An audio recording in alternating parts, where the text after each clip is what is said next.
மரத்தின் கனியை நீ புசிக்கும் நாளிலே சாகவே சாவா என்று சொன்னாரு. ஆதாம் என்ன பண்றான்? அந்த பழத்தை புசிக்கிறான். அவன் என்ன பண்ணான்? அதை புசிக்கிற நாளிலே நீ சாகவே சாவா என்றார். அவன் செத்தானா? இல்ல.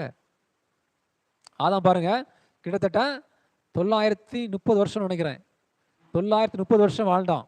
புரியுதா உங்களுக்கு? அப்போ அந்த கனியை புசிச்ச நாள்ல அப்ப என்ன மரணம் உண்டாயிட்டு அவனுக்கு? ஆவியில் அவன் என்ன பண்ணான்? மரித்து போயிட்டான். சரிதான், உயிரோட தான் இருக்கு, ஆனால் ஆவியில் என்ன பண்ணான்?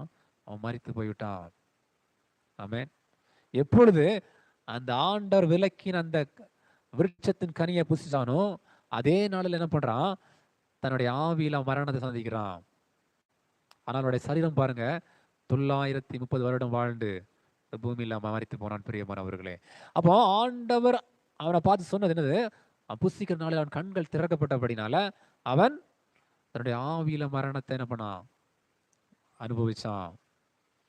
சரீரம் 930 வருஷம் வாழ்ந்து அதுக்கு சரீரம் மரணம் அடைந்தது. அப்போ ஆண்டவர் அவரோட கூட உயிர்ப்பித்து சொல்லப்பட்டிருக்கிறது அல்லவா? இப்ப எதை உயிர்ப்பிக்கிறாரு? நம்முடைய ஆவியை உயிர்ப்பிக்கிறார். பிரியமானவர்களே, அதனாலதான் பார்த்தோம், அவர் உயிர்ப்பிக்கிற ஆவியானார்.